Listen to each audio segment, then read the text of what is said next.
السلام علیکم ورحمۃ اللہ وبرکاتہ۔ دیکھیں، شریعت کے سیکھنے میں کوئی حرج نہیں ہونا چاہیے، کوئی عیب محسوس نہیں ہونا چاہیے، ٹھیک ہے؟ مرد ہو، عورت ہو، بچہ ہو، جوان ہو، ہر کسی کو شریعت کی تعلیم سے آگاہ ہونا چاہیے۔ ہمیں شریعت کی تعلیمات سے واقف ہونا چاہیے، اور اس میں کوئی عیب اور کوئی عار محسوس نہیں کرنی چاہیے کہ ہم شریعت کے مسائل سیکھ رہے ہیں، پتہ نہیں یہ کیا بات ہو گئی، وہ بات ہوگی۔ نہیں، شریعت کے مسائل میں کوئی عار اور عیب محسوس نہیں کرنا چاہیے۔ سوال یہ ہے کہ کیا میاں بیوی ایک ساتھ نہا سکتے ہیں؟ دوسرا سوال موصول یہ ہوا ہے کہ اگر میاں بیوی ایک دوسرے کی شرمگاہ کو دیکھیں تو کیا اس سے وضو ٹوٹ جاتا ہے؟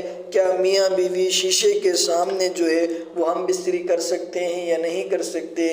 جائز ہے یا نہیں جائز؟ سب سے پہلا سوال یہ آپ کا کہ کیا میاں بیوی ایک ساتھ نہا سکتے ہیں یا نہیں نہا سکتے؟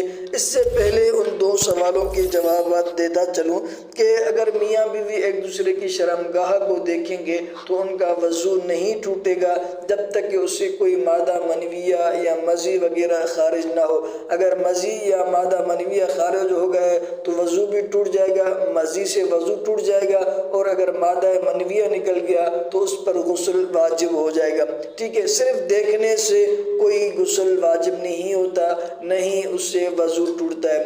دوسرا سوال آپ کا یہ تھا کہ شیشے کے سامنے ہم بستری کرنا جائز ہے، اس میں کوئی حرج نہیں ہے، کر سکتے ہیں۔ آپ آتے ہیں اصل سوال کی طرف کہ میاں بیوی ایک ساتھ نہا سکتے ہیں یا نہیں نہا سکتے۔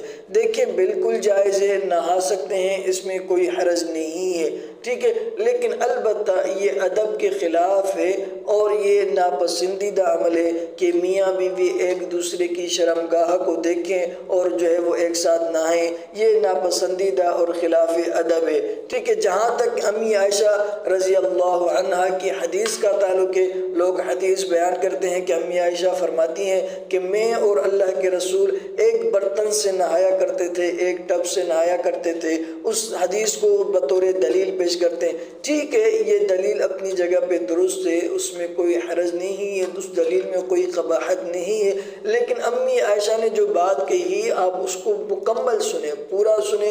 انہوں نے جو پوری حدیث بیان کی ہے آپ اس کو پورا بیان کریں، ٹھیک ہے؟ امی عائشہ رضی اللہ عنہا نے یہ بات بیان کی ہے کہ میں اور اللہ کے رسول صلی اللہ علیہ وسلم ایک ہی برتن سے نہایا کرتے تھے، لیکن ساتھ ساتھ امی عائشہ نے یہ بھی فرمایا ہے کہ جب ہم نہایا کرتے تھے تو کبھی بھی اللہ کے رسول صلی اللہ علیہ وسلم نے میرے جسم کو، میری سطر کو نہیں دیکھا، نہیں میں نے کبھی اللہ کے رسول صلی اللہ علیہ وسلم کی سطر کو دیکھا ہے۔ تو اس سے مراد، اس سے پتہ یہی چلتا ہے کہ عورت اور مرد اگر نہانا چاہیں تو وہ نہا سکتے ہیں، لیکن ان کو کوشش یہ کرنی چاہیے کہ ایک دوسرے کی شرمگاہ کو نہ دیکھیں۔ اللہ سے دعا ہے اللہ رب العزت ہمیں عمل کی توفیق عطا فرمائے۔